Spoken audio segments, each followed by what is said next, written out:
কোটানা মেধা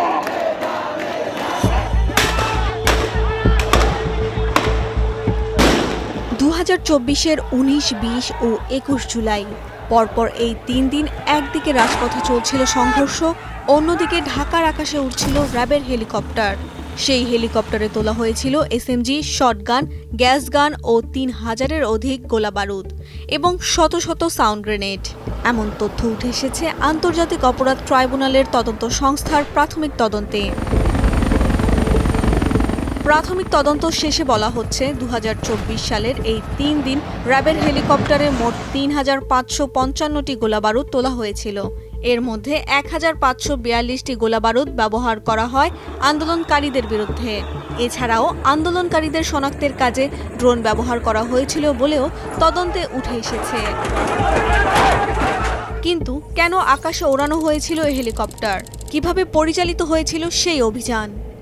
আমাদের 18 জুলাইতে কোর কমিটির একটা মিটিং হয়েছিল, যে মিটিংয়ে বাহিনী প্রধান সহ অনেকে সেখানে উপস্থিত ছিলেন, সাবেক প্রধানমন্ত্রীর গণভবনে, এবং সেখান থেকে মূলত তৎকালীন ডিজি র্যাপিড অ্যাকশন ব্যাটালিয়ন উনি মূলত এই ধরনের একটা জিনিস আইডিয়া জেনারেট করেন, যেটা আমরা বেশ কিছু ডিজিটাল এভিডেন্সে এবং সেখানে উপস্থিত ব্যক্তিদের সাক্ষ্যতে পেয়েছি, যে হেলিকপ্টার থেকে সেখানে প্রোটেস্টদেরকে গুলি করা যেতে পারে কিনা, এই বিষয়গুলো চলে আসে।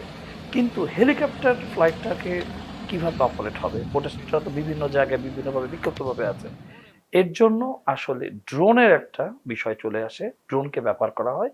মূলত আমরা দেখতে পেরেছি বিভিন্ন ফ্লাইট লগে সিটিটিসির ড্রোনগুলো তখন ব্যাপকভাবে ব্যবহৃত হয়েছিল, যদিও বেশ কিছু বেসামরিক ব্যক্তি ব্যবহৃত ড্রোন সেখানে উড়েছিল। তদন্তে পেয়েছি আমরা প্রফেশনাল যারা ওয়েডিং ফটোগ্রাফি করে বা ইভেন্ট কভার করে সেই সকল ড্রোন প্রতিষ্ঠানকারীগুলো পুলিশ হেডকোয়ার্টার্সের মাধ্যমে তখন তারা হায়ার হয়েছিল এবং প্রোটেস্টকারীদেরকে ট্রেস আউট করার জন্য তারাও ড্রোন উড়িয়েছিল। আন্তর্জাতিক অপরাধ ট্রাইব্যুনালের এই তদন্তে উঠে এসেছে 18 থেকে 22 জুলাই পর্যন্ত সেনাবাহিনী ও র্যাবের সমন্বয়ে ঢাকা শহরের চারপাশে হেলিকপ্টার ওড়ানো হয়।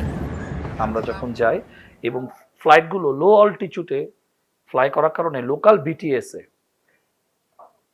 ফ্লাইট অপারেটর এবং প্যাসেঞ্জার সহ সমগ্র এলাকার টাওয়ার ডাম্পে তাদের আইএমই নাম্বারগুলো থাকে, সেখান থেকে আমরা ভাগ ভাগ করে ব্যক্তিগত এবং সরকারি নাম্বারগুলো আমরা অপারেটরের মাধ্যমে নির্ণয় করার পর যখন আমরা এদের জিও লোকেশন নিয়ে তদন্ত করতে যখন গিয়েছি, তখন পরবর্তীতে সেই ফ্লাইট লিস্ট বা প্যাসেঞ্জারগুলো আইডেন্টিফাইড হয় এবং সেটা অত্যন্ত দালিলিক প্রমাণ।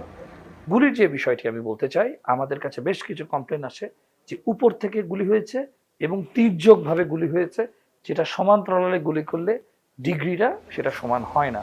সে ডিগ্রিটা যখন উপর থেকে আসছে 45 ডিগ্রিতে আসছে, ভেদ করে আসছে, তৎসংশ্লিষ্ট যে সকল ডক্টরগুলো গুলিগুলো রিমুভ করেছে তাদের আমরা বক্তব্য নিয়েছি এবং গুলিটা আসলে আনুভূমিকভাবে আসেনি, তারা একটা অ্যাঙ্গেলে, সুনির্দিষ্ট অ্যাঙ্গেলে, অর্থাৎ হচ্ছে সেখানে উচ্চ জায়গা থেকে উপর থেকে যদি গুলি করা হয় তাহলে যে অ্যাঙ্গেলগুলো তৈরি করা হয় এবং গুলির যে পোর্শনগুলো হয় সেগুলো এক্সরে রিপোর্ট এবং সেগুলোর যে আপনার ফরেন্সিক ব্যালিস্টিক সম্ভবত কিছু লাশের হয়নি, কিছু কিছু লাশের হয়েছে, সেই উপাত্ত তথ্যগুলো সহ আমরা জানতে পেরেছি যে গুলিগুলো আসলে উপর থেকে করা হয়েছে।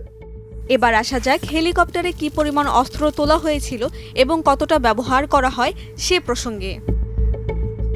19 জুলাই হেলিকপ্টারে তোলা হয়েছিল 13টি শটগান, 13টি গ্যাস গান, 4টি এসএমজি, 340টি সাউন্ড গ্রেনেড। এই দিন শটগানের 260টি, গ্যাস গানের 558টি এবং এসএমজির 240টি গোলাবারুদ তোলা হয়। ব্যবহার করা হয় গ্যাস গানের 218টি গোলাবারুদ, 122টি সাউন্ড গ্রেনেড। 20 জুলাই হেলিকপ্টারে ছিল 4টি শটগান, 9টি গ্যাস গান, 1টি এসএমজি। শটগানের জন্য 80টি, গ্যাস গানের জন্য 684টি, এসএমজির জন্য 60টি গোলাবারুদ এবং 200টি সাউন্ড গ্রেনেড তোলা হয়। সেদিন ব্যবহার করা হয় গ্যাস গানের 512টি গোলাবারুদ, 152টি সাউন্ড গ্রেনেড। একইভাবে 21 জুলাই হেলিকপ্টারে ছিল একটি শটগান, 8টি গ্যাস গান, 1টি এসএমজি। তোলা হয় শটগানের 20টি, গ্যাস গানের 653টি, এসএমজির 60টি গোলাবারুদ এবং 400টি সাউন্ড গ্রেনেড, যার মধ্যে ব্যবহার করা হয় গ্যাস গানের 255টি গোলাবারুদ এবং 283টি সাউন্ড গ্রেনেড। তদন্তে দেখা গিয়েছে যে লেথাল উইপেন তারা উঠানোর ব্যাপারটা স্বীকার করলো, গুলি করার বিষয়টি তারা দেখায়নি। তো আমরা স্বভাবতই অধিকতর তদন্ত করছি, তাহলে ভারী অস্ত্র নিয়ে উড়ার কারণটা বা কি হতে পারে? আমরা যেগুলো পেয়েছি সেখানে কিন্তু শর্ট গান, এসএমজি, এলএমজির বিষয়গুলো এসেছে এবং স্পেশাল অ্যাকশন গ্রুপের তৎকালীন কর্মরত সদস্যরা সেখানে উঠেছে। সো যদি গ্যাস গানই পাঠাতে হয় যদি কোনো কারণে, সেখানে কিন্তু স্পেশাল অ্যাকশন গ্রুপের লোকদের থাকার কোনো প্রয়োজন নেই। সুনির্দিষ্টভাবে টার্গেটেড কিলিং করার জন্যই সাধারণত এই স্যাকগুলো ব্যবহার হয়ে থাকে। তো এখন তারা ভারী উইপেনের ব্যাপার তারা স্বীকার করলেও সেটা খরচটা তারা দেখাচ্ছে না। তো সেখানে ধরেন ১,০০,০০০ রাউন্ডের কাছাকাছি গুলি আমাদের শেষ হয়ে গিয়েছিল। এরকম ব্যাপারও আমরা দেখতে পেরেছি। গুলি শেষ হয়ে গেছে, এখন আমরা কি করব? অডিও কলে বলা হচ্ছে। তো সেক্ষেত্রে যে বিষয়টা যে গুলি শেষ হয়ে যাচ্ছে, কোন গুলি গুনে, গুনে এলাকায় এটা তো তারা অ্যাডজাস্ট করেছে। তদন্তের শুরুতে র্যাব জানিয়েছিল জরুরি পরিস্থিতির কারণে হেলিকপ্টার উড্ডয়নের সংক্রান্ত তথ্য সংরক্ষণ করা হয়নি। তবে তদন্তকারীরা বলছেন হেলিকপ্টারের দায়িত্ব পালন করা ২০ জনের বেশি সদস্যকে ইতিমধ্যে শনাক্ত করা হয়েছে। র্যাবের আইন ও গণমাধ্যম শাখার পরিচালক এবং সংস্থাটির মুখপাত্র উইং কমান্ডার এম ইন্তেখাব চৌধুরীর কাছে বিষয়টি নিয়ে জানতে চাইলে তিনি বলেন, বিচারাধীন একটি প্রক্রিয়ার ভেতরে থাকায় এ বিষয়ে তাদের বক্তব্য দেওয়ার সুযোগ নেই। জুলাই গণ অভ্যুত্থানের হেলিকপ্টারের ব্যবহার নিয়ে তদন্ত এখনও চলছে। হেলিকপ্টারের সেই ৩ দিনের অভিযানের খুঁটিনাটি ধীরে ধীরে সামনে আসছে।